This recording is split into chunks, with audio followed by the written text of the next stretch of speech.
Drugs বিরোধী অভিযান অব্যাহত রয়েছে কাছাড় পুলিশের। অভিযানে নেমে একের পর এক সাফল্য পাচ্ছে Cachar police.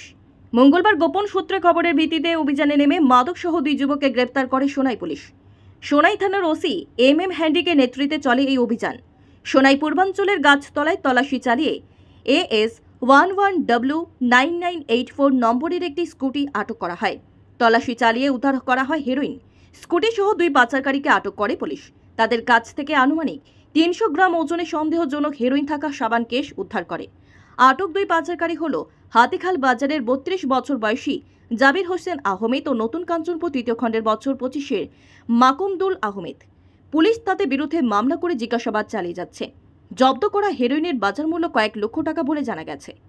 Bureau report, daily Barak.